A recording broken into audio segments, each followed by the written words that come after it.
tanadhim tanadhim tam tadim tadam dim tadam takita dim tadam takka takitta tam tadim tadam dim tadam takita dim tadam takka takitta tarigidom takitta tarigidom tadim tadim dim tadim takita dim tadim takita takadom tadim tadim dim tadim dim tadim takita dim tadam tadam dim tadam tajam dim tadam dim tadam tajam dim tadam dim. Hi Rama, it's so nice to see you here. Let me just give a brief introduction, not that you need any introduction. Rama Vaidyanathan is one of the top Bharatanatyam dancers today. She's highly sought after both in India and abroad. Trained by Yamini Krishnamurthy and then by her mother-in-law, Saroja Vaidyanathan, Rama is a torch-bearer for the current generation of dancers. A recipient of many awards and titles, including the prestigious Sangeet Natak Academy Award. She's no stranger to SIFAS or to Singapore audiences. It is such a privilege to be talking to you, Rama. Do let us know how Thank you so much. Do tell us how you've been managing during COVID and what's brewing in your life and your dance. Over to you. First of all, thank you, Renuka, and thank you, SIFAS, for remembering me and inviting me to share my thoughts. I'm deeply honored and absolutely thrilled to be here talking to you, because I remember the first day I met you several years ago, 2011. Yeah. When I met you for the first time, when I came to perform for the SIFAS festival. And since then we've been in touch, and thank you so much for inviting me. COVID time has been, yes, it's been a difficult time for everybody. And, I always say that I think we should stop feeling sorry for ourselves and say, oh my God, we've lost opportunities. We've lost the performance opportunities. We've lost money. We're not traveling anymore. We are stuck to the home and stuff like that. Because I think millions of others are worse off than us. So what can we do at this time to make the world a better place to live in, not just for ourselves, but for also others around us also? So during the COVID, this time, Renuka, I have been doing a lot of work on my own dance. And I have to tell you, it's been very blissful, because for the past literally 30 years, I've been living out of a suitcase. Like, coming back after a tour, staying in Delhi for 2 days and then jazzing off again and then coming back. That's how it has been. And it has been from one rehearsal to the other, from one tour to the other, things like that. But this has given me so much time to work on my dance without an agenda. It is absolutely blissful. There's absolutely no agenda. There's no deadline. There is no, oh my God, I have a rehearsal, I have a performance next week and I have not prepared. Or I have a rehearsal tomorrow and I don't know what I'm going to do in front of the musicians or whatever, So this me time, it's like, a married couple getting me time with each other after, both of them have been busy. So this has been a me time for me and my dance. Wonderful. And I have enjoyed it, just deconstructing my dance, just digging deep into my dance, introspecting and working on it. And I've also been doing a lot of online classes. I resisted it for a long time, when the lockdown began. But I realized, no, it won't make sense, because this is the new normal. And, we don't know how long this is going to last. So how long am I just going to vanish for my students? So I started doing a lot of online classes. And I've been doing a lot of fundraising work for people who have been badly affected by the pandemic, especially artists, musicians who've lost work and don't have, rolling money to run their kitchen, so to speak. So I've just been trying to do my little bit. It's quite remarkable what artists have been doing. I mean, it's, they haven't only been putting out work, quite a bit of it they have actually been putting out there, which you can see on YouTube. But like you mentioned, the kind of philanthropic initiatives that artists have undertaken. So many have been doing. Yeah. In much, much larger scales, absolutely commendable. And I think this is the way forward for artists. This is the time for us to show the world, what we can do. This is the time to stay inspired and share our work from our own homes, so that to keep the inspiration for the artist and the Rasika, keep it going. Especially for youngsters, Renuka, it has been very, very important for them to be working on their dance so that they're able to share it, even if it is online. Yeah. Okay, so let us now rewind and go back to the beginning, to when you started dance.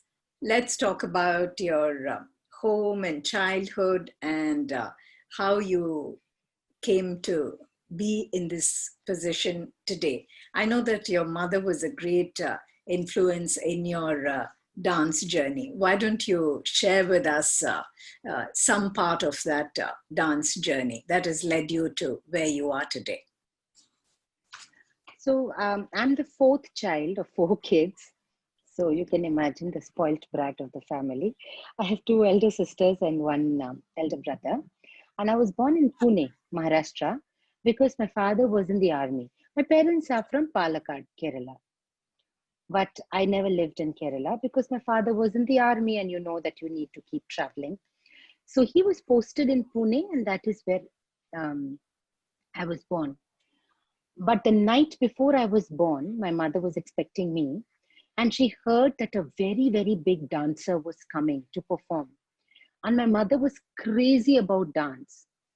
But she's this girl who's, born and brought up in a little village in Palakkad and just studied till her class 10.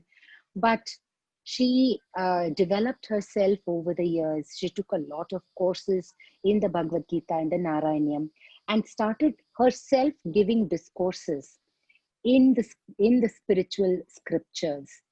Not only just in English, but in English, in Tamil and in Malayalam. She was versatile in all 3 languages. So I have literally grown up listening to the commentary, waking up listening to the commentary of the Bhagavad Gita or bhajans being sung in my house. That has been my childhood. So before that, so since my mother was spiritually inclined, she was also very much inclined towards dance. And she heard that this big prima donna called Yamini Krishnamurthy is coming to Pune at the College of Military Engineering where my father was posted. So it was within the same campus. So my mother could just walk down and go to the Maidanam where the stage was propped up. I visited that College of Military Engineering in Pune that you're talking about. This was, I think, back in the 80s when I was a really? fresh engineer, and I actually went there for an interview. And one of our cousins was, he was in the army and he was staying there. So I had nobody else to stay with, and that's where I was staying. Beautiful campus, but not to digress. You carry on. Yeah, the building is so beautiful. It's a very, very old building. Yeah. Oh my God, that's nice to know that you went there. Yeah. So she was so excited, and she was 9 months full term pregnant with me, and she got so excited watching Yamini Amma dance, and I believe I was kicking inside. And then how mothers are, they exaggerate. You were kicking right in the same rhythm as the dance and all of that. Okay, now I will take that with a pinch of salt. So so I believe she got all excited, and the last piece, so she did Bharatanatyam and then she did Kuchipudi. The last piece was a Tarangam, and where she was dancing on the brass plate. And mother had never seen this before. Okay. So she got so excited, she stood on top of her chair to watch it because she couldn't see properly from where she was sitting. So people around her like, what's wrong with you? I mean, you're like full-term pregnant. You're doing this circus. And so my mother was so overwhelmed that day that she said, this child is going to learn dance from this dancer. Oh, that's such a remarkable story. I know, it's a remarkable story. And that night I was born. And then subsequently, my father got posted to Delhi and we came here. And then lo and behold, my mother sees an advertisement in the newspaper saying, Yamini Krishnamurthy takes classes. So she took me there. And that is how it How began. little were I you? started learning. I was 6 years old. Okay. Yeah. And at 10, when I turned 10, she said, you're ready to do your Arangetram. God knows what I did. But she said I was ready. So that's it. I did my Arangetram. And I was her first student to be presented. Even in the Arangetram, I was the first student to be presented.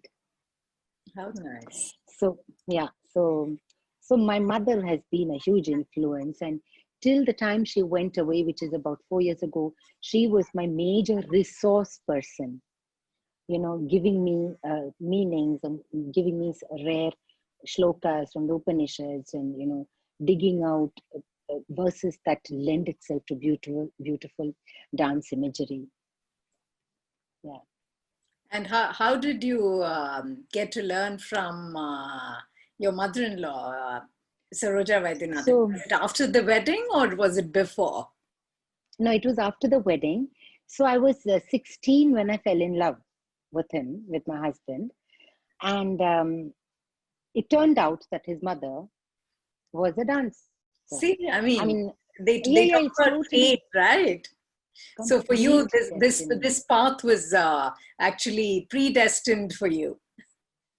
Totally. When I was 15 or something, and when my mother really wanted me to be a dancer, she started getting worried about, already when I was 15, she started getting worried about, oh my God, what if she gets married and, the family doesn't, support her. So she took my horoscope to one Nambudri.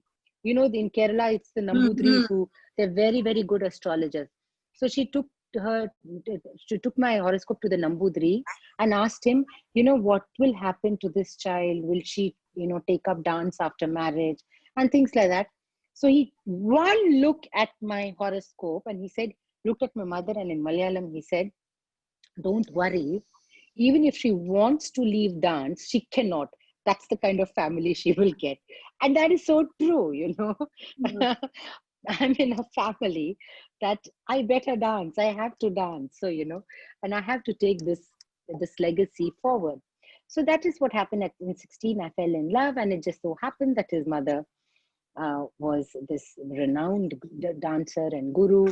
And she had founded this organization, this dance school called Ganesh Natyalaya. And by 19, I was married. And by around that time, by the time I was 18, Yamini Amma said, I want to take a break. So she stopped teaching.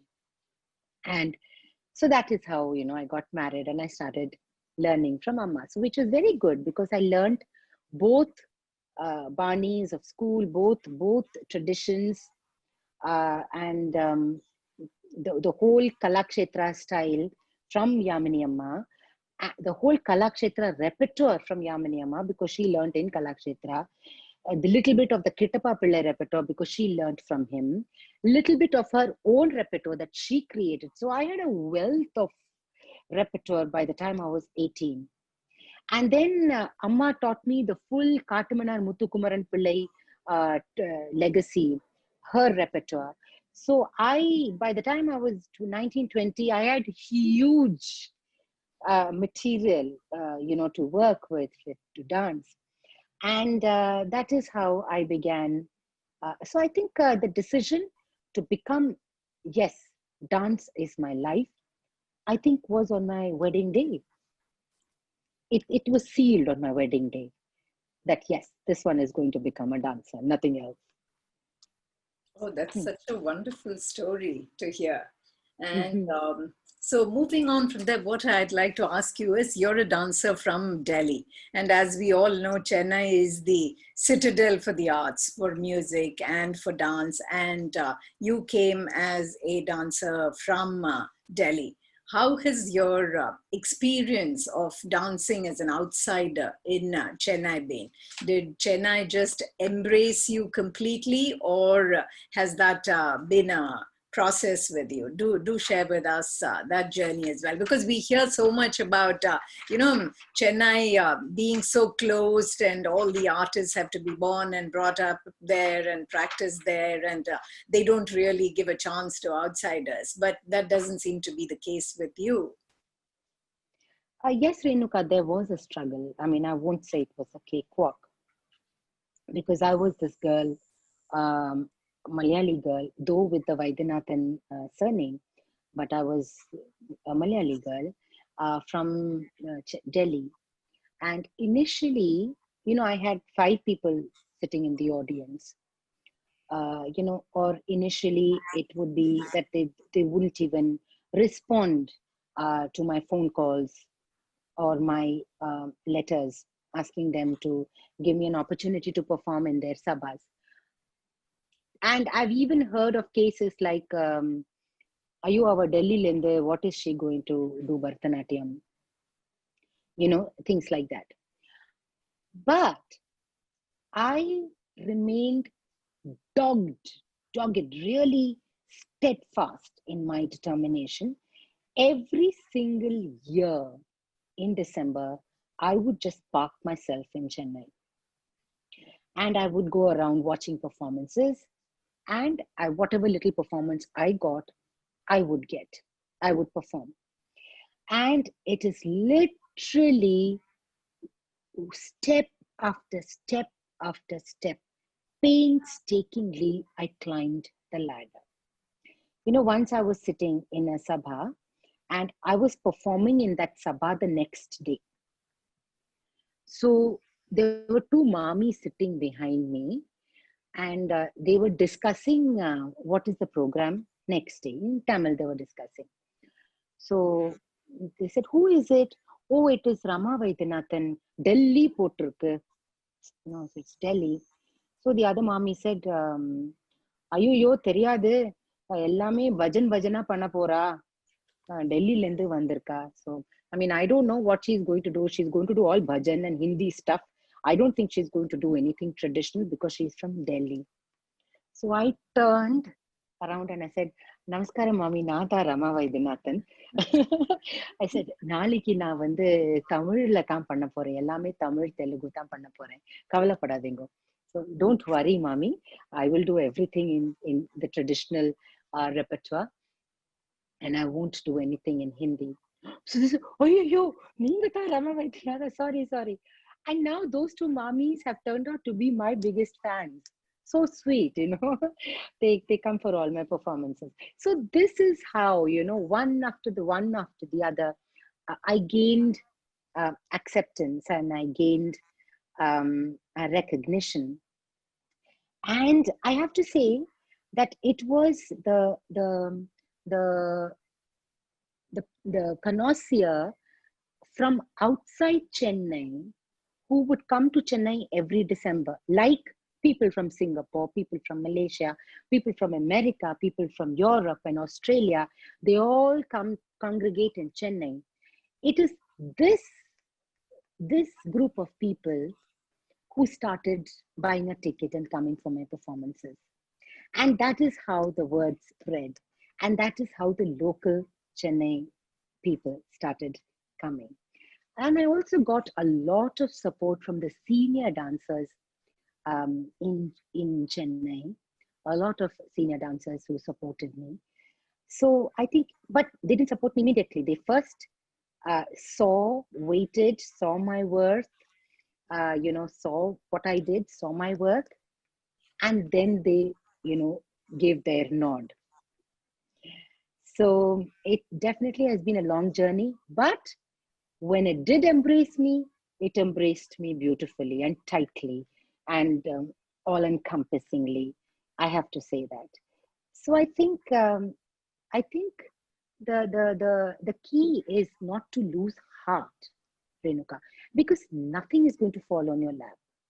And, we cannot expect to descend onto Chennai from some other place and expect, however good you are, and expect an audience, and expect an applause, and expect a second opportunity, So I knew I had to work towards it. I knew it won't come easy. So the key is not to lose heart and to be absolutely determined in what you want. Rama, that is such an inspiring story, especially for young dancers of today, a story that they can actually learn from. I mean, that you chipped away little by little by little, and finally, how Chennai embraced you and embraced you so wholeheartedly. I mean, as is evident now. Like, for example, last year, when you were the convener of the Natya Kala conference, which is the ultimate conference about classical dance in all of India, perhaps in all of the world. I mean, the 5-day-long conference. And I was privileged to attend this conference last year, and I was completely amazed. I mean, I was stunned at the kind of crowds that the conference attracted last year. I have never seen that kind of crowd. There was standing room only every single day. I mean, I was like fighting with all youngsters to, crane my neck and get a view. It was like that, and it was such a remarkably curated conference. There is one particular aspect of that conference that I'd like to speak to you about, which I really enjoyed when I actually saw it, and then I happened to see the videos on YouTube as well when they were released. There was this segment that you did with young dancers on how they visualize the Alaripu, and the young dancers did a remarkable job. And you yourself, I mean, I remember having seen you do a Mayura Alaripu when I saw you perform at one of the festivals. This was, I think, back in the 2000s. That's when I actually started seeing you in Chennai at the festivals regularly. And when my daughter was training to be a dancer, and we said, oh, wow, what a remarkable dancer she is. And she happens to share our name as well. And so I saw that Mayura Alaripu. So now I want to ask you a question on, your special fondness for this item in the Bharatanatyam repertoire, the Alaripu. Can you shed some light on this? Yeah, because I'm really, really very fond of the Alaripu, because traditionally, I think Alaripu literally as the name suggests, blossoms you up and prepares you, to dance. And it is rhythmically and physically challenging. It's like an atom bomb. It's very small. It's hardly 3 to 4 minutes, but it is, it's completely packed with so much of energy and so much of kanak that we call, the math of dance. So it's always attracted me. What has attracted me is the basic structure of the Alaripu, the format. Hello, how are you? Say hi to Ranjini, who is... Yes, hello Ranjini. You met her. She's part of the SIFAS alumni. And yes, I know her, I know her daughter. Yeah, we'll be coming back to her, but you please carry on. So, so I like the structure of the Alaripu. It really attracts me. The first column, the second column, the third column, and how it develops. And I think it gives you so much of body control and core strength, just practicing the Alaripu. And I thought it was a very nice medium to express something else. Like, for example, the gait, the dance of the peacock. So I kept the structure. I have another Alaripu where I have used it to describe the architecture of the Tanjavur temple. I call it Sannidhanam. So again, it is an Alaripu in Atatalam, cycle of 14 beats, where, because Alaripu is all about precision and balance. And our temple architecture is also all about precision and balance. So I thought it complemented very, very well. And subsequently, I have used the Alaripu for several other themes also, which is why I wanted to curate this session called Alaripu Adventures. I wanted these 4 youngsters to have an adventure with Alaripu, and because the whole theme of the conference was Nirikshana, to examine what is happening in Bharatanatyam. And I'm not the only one who has worked extensively with the Alaripu. There have been a lot of artists all over the world who have done a lot of good work, exciting work with the Alaripu. So I said, okay, let's have the younger generation. Let's see what works with these minds. And it was I think one of the most popular sessions of the conference. It was so remarkable, and it was so nice to see the creativity of the youngsters and the energy that they brought into, this opening item of a dance repertoire. Amazing. Yeah. Ranjini, do you have anything to add? No, I mean, it was brilliant. I think I watched it online, and I think it really gave a lot of inspiration to many kids, because, Alaripu is always the beginning of dance. And I think that playing with it, I think it's the best item to sort of play with if you want to venture into choreography. And so I really agree with, that was a brilliant idea. And especially the games, I think was yeah. I think there was a lot of applause, and I think you could hear the rousing audience after that. But it was really good. Yeah. So Rama, can you tell us something about what inspires you to do your choreographies? Actually, Renuka, I started choreographing very, very early in my career. I started choreographing by the time I was 20.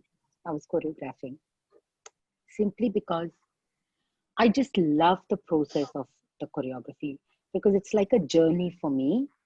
And, honestly, the process for me is more enjoyable, more thrilling and exhilarating than even performing it on stage. Really. Because, it's like maybe it's just a 10-minute piece, but I've spent 10 weeks on it. So the process is exhilarating for me. And why? Several reasons. First of all, it reinstates my belief in the versatility of the dance form that I have chosen, Bharatanatyam. It keeps telling me, it keeps showcasing and telling me what a beautiful dance form it is. Every morning I wake up to see its beauty, to admire its beauty, to be in awe of what it offers me. And every day it offers me something different. It's like a well, I put my hand, and every day beautiful jewels and gems come out, and every time it's a different jewel. So that is the reason why I like the process so much, because it just leaves me awestruck with what I can do with this medium. I find this medium to be unparalleled. I mean, I know I'm being very biased about it, because I'm a Bharatanatyam dancer, but that is how I feel. I can't help it, because it's a fantastic medium. So that is A. B, it helps me to walk out of my studio emotionally, mentally, because it helps me to get into the depths of literature, getting into the depths of an emotion, maybe getting into the trees or the mountains or the sky or birds or anything which widens my imagination and broadens the spectrum of my dance. So I want my dance not to be restricted within the confines of my body. I want my dance to step out of this body and expand. And it should be, when I dance, I should represent the universe. So I feel as though I represent the universe when I work on dance. So somebody asked me, why do I dance? I said, I dance to validate my presence in this universe. To say, hey, I'm here, I'm living here, I'm here. I'm part of this universe. I'm dancing because I'm that microscopic manifestation of that macroscopic cosmic space that is around me. So I think when I work on a new piece, it gives me that liberation, that sense of liberation. Many people have asked me, oh, Bharatanatyam is so restricted, it's so strict, the grammar is so strong, the boundaries are so well defined. And I keep saying it never has restricted me, it has only liberated me. Now, if boundaries can liberate you, well, this is how it has happened. Boundaries have liberated me. So I know it's a dichotomy to say that. It's a kind of a duality to say that, but that's how it is. So the sense of liberation, the sense of freedom, the sense of opening my mind and body out to the universe and getting into the depths of storytelling and emotions and metaphors and allegories, I think is and getting into a parallel reality is just an exhilarating experience. And I think it just makes me understand myself, my body, my inner core, my dance even more with every single day. So that sense of understanding, developing it's heady. It's like a high. So coming back to the question was about what inspires me. Yeah. Anything or everything can inspire me. Like I go to a Meenakshi Amman Kovil and I see Meenakshi, the Vigraham of Meenakshi standing, the stone sculpture standing, just the way the sculptor has made her, just looking at her, I get ideas.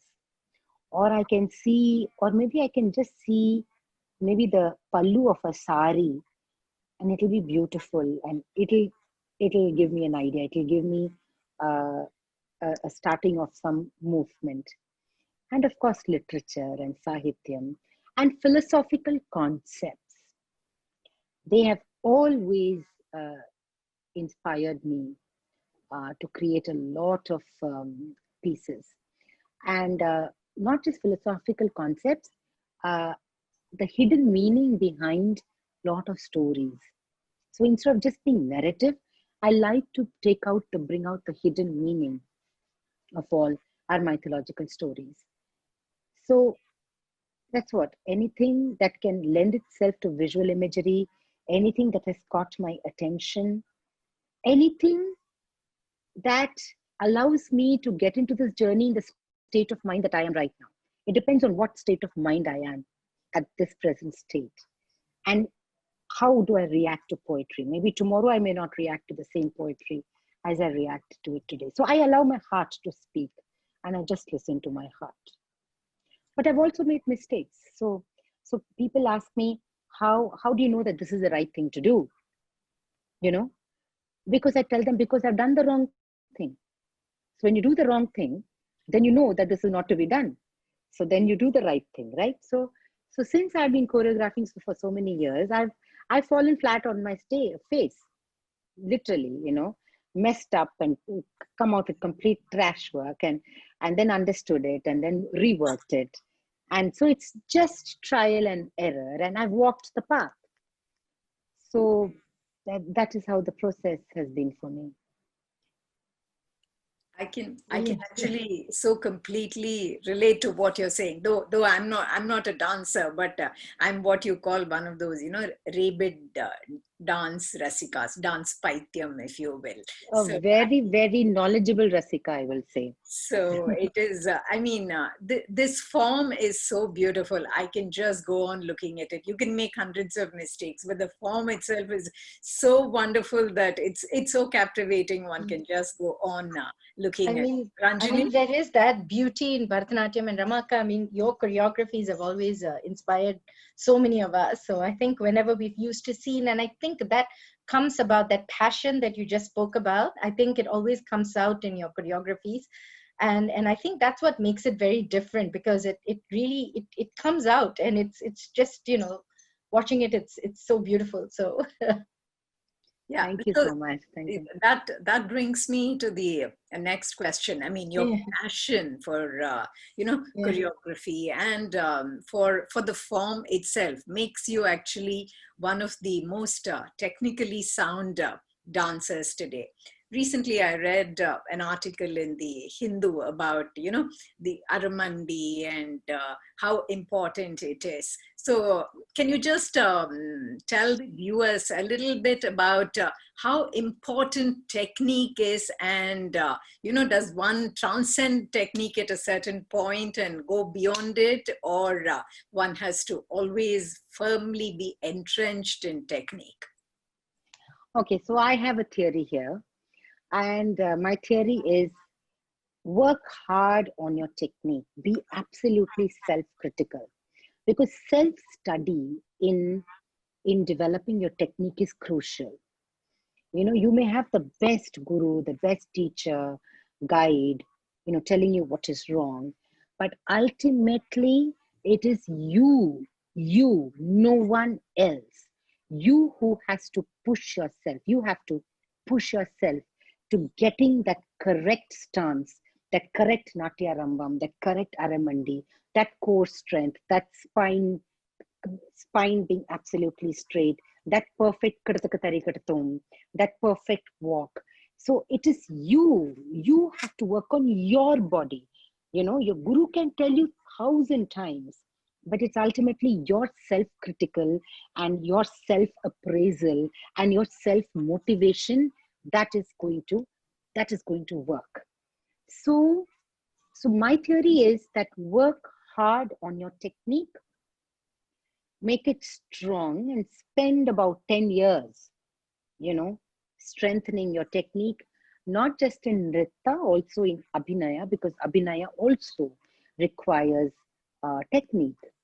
And so strengthen it, work on it, concentrate on it, and then throw it out of the window. Yes. It's very important. Sometimes you don't even need to throw it out of the window, because it will just go out of the window by itself. Now, just because it goes out of the window, does it mean that it goes out of your body? Actually, no, because technique is this all pervading, like, look at it like God. It's come into you, percolated inside you, and then it's gone to someone else. You have It's moved away. internalized it so much that you Yes, don't think about it any longer. And that it's already absolutely, like, they'll say, "Uri poyachu odambula." So it will basically be, absolutely. that's it. Yeah.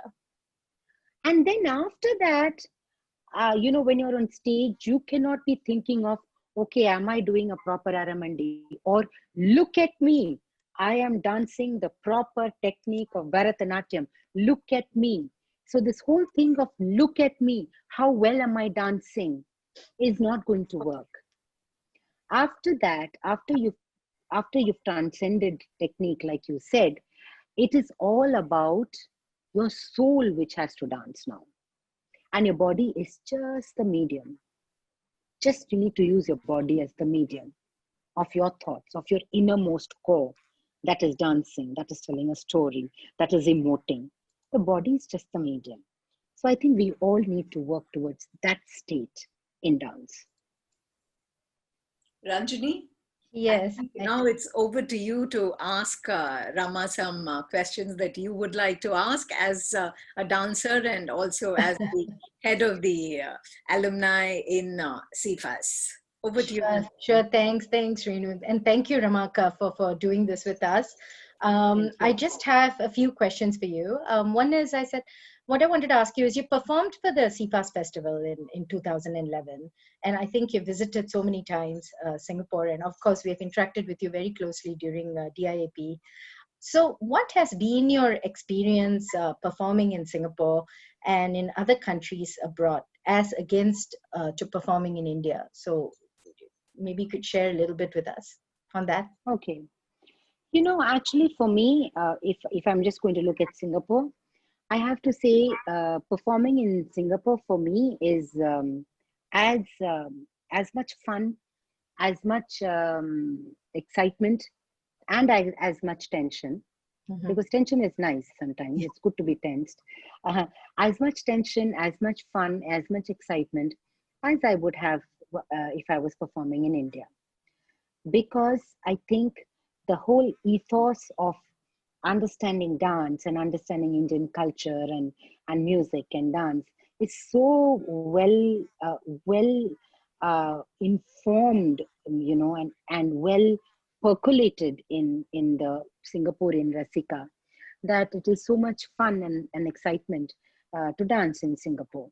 So for me, it has been absolutely wonderful to also interact with the dance teachers and the young dancers of Singapore for so many occasions, over so many occasions, whether it is a collaboration at the Esplanade, or whether it's a lecture demonstration at the SIFAS, or whether it is Dance India, or whether it is coming to SIFAS and performing in that lovely, cute little stage there, or whether it is doing the performing for the big festival of SIFAS in Esplanade. So whatever it is, it has been absolutely a fantastic experience interacting with the dancers and dance lovers of Singapore. The rest of the world, there are places that, it is performing is exactly like performing in India. Like, for example, when you go to America, dancing for the diaspora there. I'm not talking about the mainstream festivals, that some of the festivals that I've performed for, but I'm talking about the sabhas of USA. So that has been also performing just like India. But yes, there have been some places like Japan, like Russia, like South America. These places, it has been different because for them, it is not so much about the Indianness or about the mythological story about Rama or Sita or Krishna or whatever. It is about what I resonate. It is about what I vibrate and what I convey, the energy that I convey. So it's very abstract for them. So even if I'm showing Krishna and Radha, though I would have explained it in their specific language, whether it is Russian or Japanese or Spanish or whatever, but for them, they look at Bharatanatyam, they look at my dance with a very different perspective. And that's interesting sometimes. Sometimes it's interesting because when they don't understand the Sahityam at all, but they're still enjoying it. What are they enjoying? One has to look at what are they enjoying. Are they enjoying just the emotions? Are they enjoying the way I carve geometry in the space, the way I move my hands? What are they enjoying? Finally, I realized what they really enjoy. I think they enjoy that sense of oneness that they feel with themselves, because when they see an artist surrendering to the art, I think that's what they see. They're not seeing Shiva's dance or how much Aramandi and whether the Jati came on Talam or not. No, they are seeing a journey of surrender. They're seeing a journey of love. They're seeing a journey of utmost devotion and passion for some higher entity, as far as they're concerned. And I think it is that catches their eye. So then I kind of fashion my explanations accordingly. I don't make it very narrative. I don't change the choreography of the dance. The Varnam I will do exactly the way it is, but I will change the narrative in a way that they can connect with, because they're not interested in Tyagaraja in the temple of Tiruvarur in Tamil Nadu, though it may be there in the notes, but they are looking at it with a way more holistic approach. And sometimes I feel it's nice to look at dance with that approach. It actually gives you a different sense of joy. So that has been the difference to a non-Indian ethnic audience. Yeah. That's brilliant. I've interacted with the Japanese. I can speak for that, and I think I agree with what you say. They are so in awe of our dance and Yeah. our culture that when you're there, you feel so appreciated. I think and valued. I think that's how they kind of make you feel when you are in a place like that. So definitely can resonate to that from that. But it's that's wonderful. Thank you very much, Akka. I guess, and next question is, obviously, Dakshina, your daughter, is a trained dancer, and you perform with her regularly. In fact, you just did one yesterday, right? Or yes. So, Yes. and I think you're one of the very few actively performing mother-daughter duo, or maybe the only one, or very few. So, do share with us, what this experience. I mean, I know we are all mothers. I think after a certain point, I think we tend to get into that duty, and then daughters perform. But this is really nice that the mother and daughter are actively performing together. So would love to hear your perspective on that. So first of all, it's a lot of fun. It's a lot of sharing and laughter and working with each other, and you get to spend so much time with your daughter. These days everybody's so busy, and especially Dakshina has been married now for the past 3 years. So you get time to spend with your married daughter. It's pretty precious. You will know when your daughter gets married. So that has been very special, that you get that time to work with her. And listening to her ideas has been interesting, because her ideas, let me tell you, are very different from mine. And I appreciate that, and I'm proud of her. I'm proud of her that she comes up with different ideas, and she just has a different perspective sometimes. So that so getting the perspective of a younger generation has been very crucial for me to nurture the younger generation in my classes, in my workshops, and so I'm at complete par with what is happening in the younger generation, what they think about us, and what they think about dance in general, and all of that. So that has been interesting, listening to her perspective. And also, let me tell you, I also always take in her ideas also. I do listen to her ideas. The next thing is, it's challenging, because she's 21 years younger to me. I was 21 when she was born. And hello, a girl who's 21 years younger than me, can you imagine keeping pace with her? It's difficult, it's challenging, but I like that challenge, because so she's doing that much Aramandi, so I also have to do that much Aramandi. She's doing that leap in that, she's taking that leap, so I also have to do that leap. So I said, okay, I will also do it, So I also challenge myself. So it's nice at this age to be challenged like this, I think it just makes my dance better to be dancing with her. Sometimes it's also scary, because I tend to make mistakes, because I'm so used to being a solo dancer that it's very difficult for me to keep the choreography 100%, because I go on stage and I change it sometimes, so it's very difficult for me. So I can change it when I'm solo, but when I'm with her, I better not change it. And then she gets very upset, because she says that if you change the choreography, Mama, people are not going to think that you made the mistake. People will think that I have made the mistake. So she's like, don't make this mistake. So that's another tension in my head, that I shouldn't make the mistake. So after every piece, I'll ask her, I didn't make any mistake. No, so she'll say, no, you didn't make any mistake. So, but she's a wonderful learner, and she's extremely,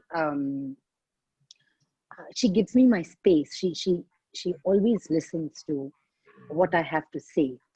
And, she also tries to incorporate the changes that I want to give her, the corrections that I give her. She always looks to me for approval for everything. So even if she's done a performance, and if she's sitting somewhere else, and if I'm sitting, even from that distance, as soon as she's finished performing, she needs that nod. So she'll look at me and say, like that. So even at the distance, I have to say like this. And then she'll be, phew.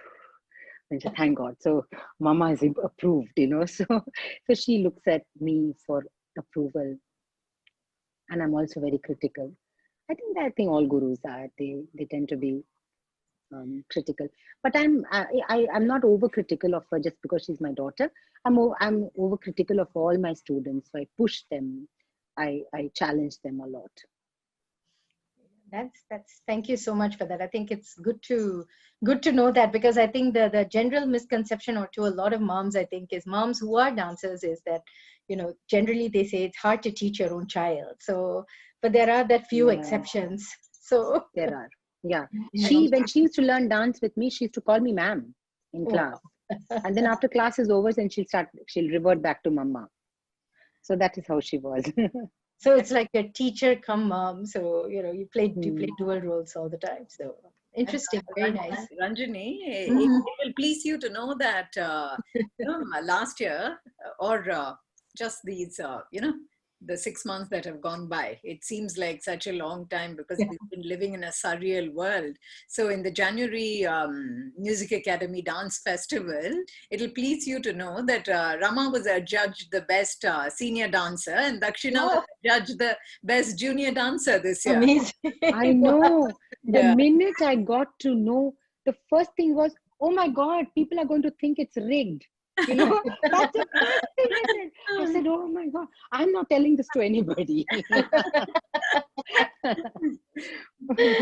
that is so cool. That's brilliant. Very nice. Thank you so much for that.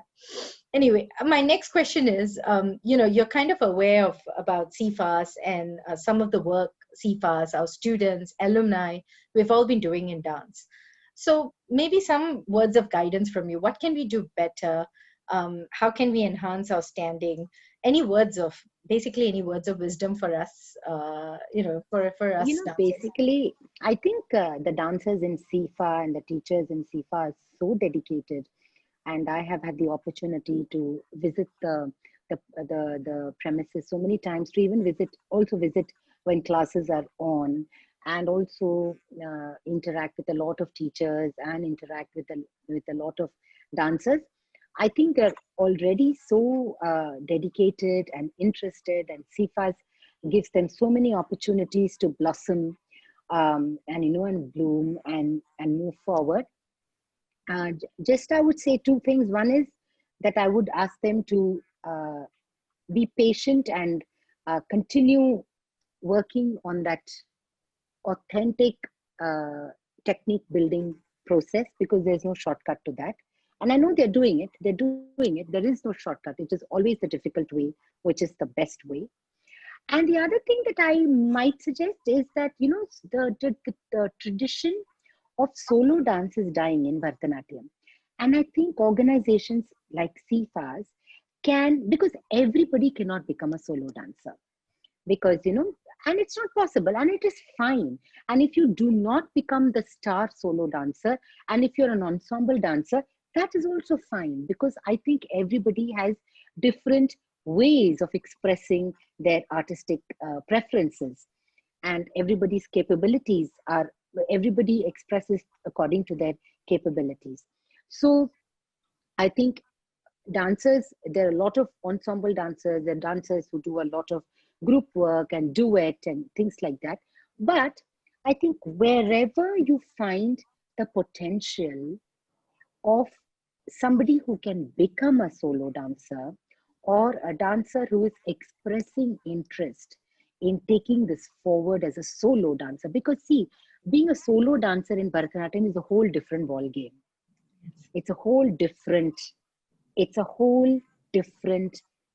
process of learning and sadhana. It's a different. I'm not saying that ensemble dancers do not need sadhana and do not need learning. Of course, it is there. But if there's an exceptionally talented student in SIFAS, I would suggest that dancer is nurtured further and given special nurturing or whatever, so that so that there is a solo dancer that has been created.